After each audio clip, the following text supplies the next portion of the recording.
మీ business ఏదైనా మీ ఊర్లో promotion చేయాలంటే అది సుమన్ టీవీతోనే సాధ్యం. ఇప్పుడే సంప్రదించండి. హలో నమస్తే, వెల్కమ్ టు సుమన్ టీవీ. ఈరోజు మద్యం అమ్మకాల్లో మార్పులు జరిగాయి. అసలు ఆ మార్పులు ఏంటి అది తెలుసుకుందాం. ఎంఆర్పి రేటు కంటే 10 రూపాయలు ఎక్కువ అమ్మే అవకాశం ఉందని మద్యం షాపు వాళ్ళు చెప్తున్నారు. అది ఎంతవరకు నిజం, అది ఏంటి అనేది మన దర్శి ఎక్సైజ్ సిఐ గారు ఉన్నారు, వారి మాటలు మనం తెలుసుకున్నారండి. సార్, ఇటీవల కాలంలో మద్యం రేట్లకి కొత్త ఎంఆర్పి మీద 10 రూపాయలు ఎక్స్ట్రా అని చెప్పేసి గైడ్ లైన్స్ వచ్చాయి. అసలు ఎలా రేట్లు ఉన్నాయి చెప్పండి. గుడ్ మార్నింగ్ అండి. ఈ నెల 11వ తేదీ నుంచి మార్జినల్గా కొన్ని రకాల బ్రాండ్ల మీద 10 రూపాయలు మార్జినల్గా రేట్లు పెట్టడం జరిగింది. దాంట్లో మనం చూసినట్లయితే రాయల్ స్టాగ్ విస్కీ అంతకుముందు 230 రూపాయలు ఉండేది, 10 రూపాయలు పెరిగి 240 అయింది. అట్లాగే ఎంసీ విస్కీ 180 రూపాయలు క్వార్టర్ బాటిల్ అండి నేను చెప్పే రేట్లు 180 రూపాయల నుంచి 190 రూపాయలు అయింది. అట్లాగే ఆఫీసర్ ఛాయిస్ 150 రూపాయల నుంచి 160 అయింది.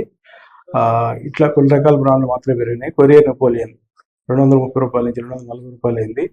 ఇంపీరియల్ బ్లూ 180 రూపాయల నుంచి 190 రూపాయలు అయింది. అట్లాగే క్లాసిక్ బ్లూ కూడా 150 రూపాయల నుంచి 160 రూపాయలు అయింది. 9C హార్స్ 130 రూపాయల నుంచి 140 రూపాయలు అయింది. అట్లా కొన్ని రకాల బ్రాండ్లు పెరిగినాయి, పెద్దగా మార్జినల్గా పెరిగినట్టేం కాదు. అట్లాగే ఏదైతే గవర్నమెంట్ ప్రతిష్టాత్మకంగా తీసుకొచ్చిందో లిక్కర్ ఎట్ అఫోర్డబుల్ ప్రైస్ అంటే వినియోగదారులకి అనుకూలమైన ధర ఏదైతే 99 రూపాయల ప్రతిష్టాత్మకం తీసుకొచ్చిందో దాంట్లో చాలా మల్టీనేషనల్ కంపెనీలు కూడా 99 రూపాయలకి ఈ లిక్కర్ని మన ప్రభుత్వానికి సప్లై చేస్తున్నాయండి. వాటిలో కూడా 99 రూపాయలు రేటు ఉన్న లిక్కర్ బాటిల్ మీద ఏమాత్రం మెరగలేదు. యాజ్టీజ్గా 99 రూపాయలు ఉంది. అది లిక్కర్ ఎట్ అఫోర్డబుల్ ప్రైస్. కొంతమంది ఇది చీప్ లిక్కర్ అనేది అంటూ ఉన్నారు. ఇది చీప్ లిక్కర్ కాదండి, ఇది quality liquor at affordable price to the common man. వాటిలో వచ్చేసి Kerala malted whisky, Tropicana brandy, Royal Lancers, Sumo, ఈ బ్రాండ్లు ఏదైతే ఉన్నాయో ఇవన్నీ కూడా 99 రూపాయలు యాస్టీజ్గా ఉన్నాయి. అట్లాగే బీర్లో కూడా ఏమాత్రం పెరుగుదల లేదు, బీర్ రేట్లు కూడా యాస్టీజ్గా ఉన్నాయి. కేఎఫ్ స్ట్రాంగ్ 200 ఉండేది గతంలో, ఇప్పుడు కూడా 200 ఉంది. కేఎఫ్ ఆల్ట్రా కూడా, కింగ్ ఆల్ట్రా కూడా 220 ఉంది. అట్లాగే కేఎఫ్ లైట్ అయితే 109 రూపాయలు, 190 రూపాయలు అట్లాగే యాస్టీజ్గా ఉంది. బడ్వైజర్ బీర్ 300 రూపాయలు, 300 అట్లాగే ఉంది. ఎలాంటి మార్పులు వీటిలో రాలేదు. అంటే కొన్ని రకాల బ్రాండ్ల మీద మాత్రమే 10 రూపాయల మార్జిన్గా పెరిగింది. కొత్త ధరని పాత ధరలను కూడాను మేము అన్ని లిక్కర్ షాపుల ముందు డిస్ప్లే చేయడం జరిగింది. ఎక్కడ కూడా తేడా లేకుండా కరెక్ట్గా ఎంఆర్పి రేట్లు ఫాలో అవుతూ ఉన్నాం. రూల్ టు రూల్ షాపుల్లో ఇంప్లిమెంట్ అయ్యే విధంగా మేము చర్యలు తీసుకోవడం జరిగింది. ఇప్పుడు మద్యం షాపులు ఏ టైంకి ఓపెన్ చేస్తున్నాం? మద్యం షాపులు ఉదయం 10 గంటలకు ఓపెన్ చేయాలండి, రాత్రి 10 గంటలకల్లా క్లోజ్ చేయాలా. అది టైమింగ్స్ 10 to 10. ఇప్పుడు కొత్త ఎంఆర్పి రేట్లు ఆల్రెడీ డిస్ప్లే అయి ఉన్నాయి సార్. అన్ని షాపుల ముందు కూడాను కొత్త ఎంఆర్పి రేట్లు డిస్ప్లే చేయడం జరిగింది. దాని ప్రకారం అమ్మకాలు జరుగుతూ ఉన్నాయి. అంటే కొంతమంది దుకాణదారులు అన్ని రేట్లు పెరిగినాయి, అన్ని ఎంఆర్పి 10 రూపాయలు అవకాశం కరెక్ట్ గా దానికోసమే ఏదైతే ఎంఆర్పి ప్రైస్ లిస్ట్ ఉందో అన్ని షాపుల ముందు కూడా డిస్ప్లే చేసాం. వాళ్ళు ఏదైనా తేడా ఉంటే కరెక్ట్ గా చూసుకొని ఏదైనా ఉంటే మాకు కంప్లైంట్ చేయొచ్చు. ఎంఆర్పి రేట్లు మాత్రం అమ్మకం దొరుకుతా ఉంది. మీకు కంప్లైంట్ చేయడానికి ఎటువంటి నెంబర్ ఏమైనా డిస్ప్లే ఉంది?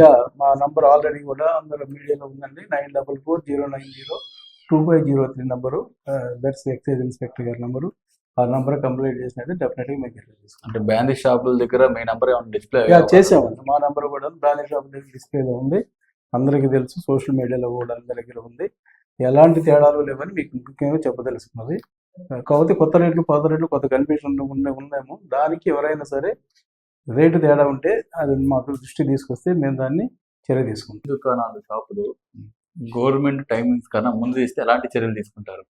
అది బిఫోర్ షెడ్యూల్ అవర్స్ అంటామండి. దాని మీద కేసు నమోదు చేస్తే ఒక 5 లక్షల రూపాయలు ఫస్ట్ అఫెన్స్ అయితే ఫైన్ అవుతుంది, సెకండ్ అఫెన్స్ అయితే లైసెన్స్ క్యాన్సిల్ అవుతుంది. మన ప్రైవేట్ షాపుల నుంచి బయట బిల్డ్ షాపులకి మధ్య అమ్ముతుంటారు, అట్లాంటి వాళ్ళు మేము ఎలాంటి చర్యలు తీసుకుంటుంటారు? దానికి కూడా సేమ్ రూల్ వర్తిస్తుంది. ఎవరు కూడాను బెల్ట్ షాపులని దానికి మద్యం సప్లై చేయకూడదు.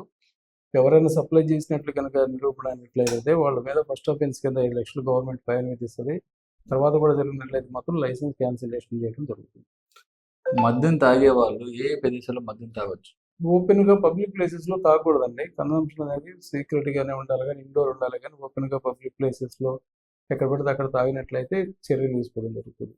ఇప్పుడు మద్యం షాపుల దగ్గర ఉన్న కొన్ని షాపుల్లో మద్యం తాగుతుంటారు. అట్లాంటి దగ్గర అబ్జెక్షన్ ఏమైనా ఉందా? లేదంటే తాగొచ్చా? తాగడానికి పర్మిషన్ లేదండి, ఎలాంటి పర్మిషన్ లేదు. కొంతమంది అలవాటు ఏంటంటే తీసుకుని వెంటనే తాగాలని ఉద్దేశంతో దగ్గర కొన్ని చోట కూర్చొని తాగుతుంటారు, కానీ గవర్నమెంట్ అయితే ఎలాంటి పర్మిషన్ వాళ్ళకి ఇవ్వలేదు. కొంతమంది పొలాల్లో ఊరి చివర అట్లా మద్యం సేవిస్తూ ఉంటారు. వాళ్ళ మీద ఫిర్యాదు వస్తే మీరు చర్యలు తీసుకుంటారా? లేదంటే మీరు Yes. రైట్ చేయొచ్చు? అది చేయొచ్చు. ఓపెన్ ప్లేసెస్ లో తాగడానికి లేదు కాబట్టి అలాంటి మనం యాక్షన్ తీసుకోవచ్చు. ఈ దుకాణం దగ్గర ఉండాల్సిన జాగ్రత్తలు ఏంటి? ప్రతి షాపులో కూడా 2 సీసీ కెమెరాలు ఇన్స్టాల్ చేయాలండి. అట్లాగే ఎంఆర్పి రేట్లను తెలియజేస్తూ ఎంఆర్పి ప్రైస్ లిస్ట్ ఒకటి డిస్ప్లే చేయడం జరిగింది. తర్వాత ఈ స్కానర్లు అవి కూడాను ఒక పెట్టుకోవాలా, ఫోన్ పే అలాంటివన్నీ పెట్టుకోవాలా, ఇవన్నీ కూడా. అట్లాగే ఒక టోల్ ఫ్రీ నెంబర్ కూడా 1440 టోల్ ఫ్రీ నెంబర్ కూడా డిస్ప్లే చేయడం జరిగింది. ఏదైనా కంప్లైంట్ ఉంటే దాని ద్వారా అది కంట్రోల్ రూమ్కి వెళ్తుందా సార్, మీకు వస్తుంది? కంట్రోల్ రూమ్కి వెళ్తాం. కంట్రోల్ రూమ్కి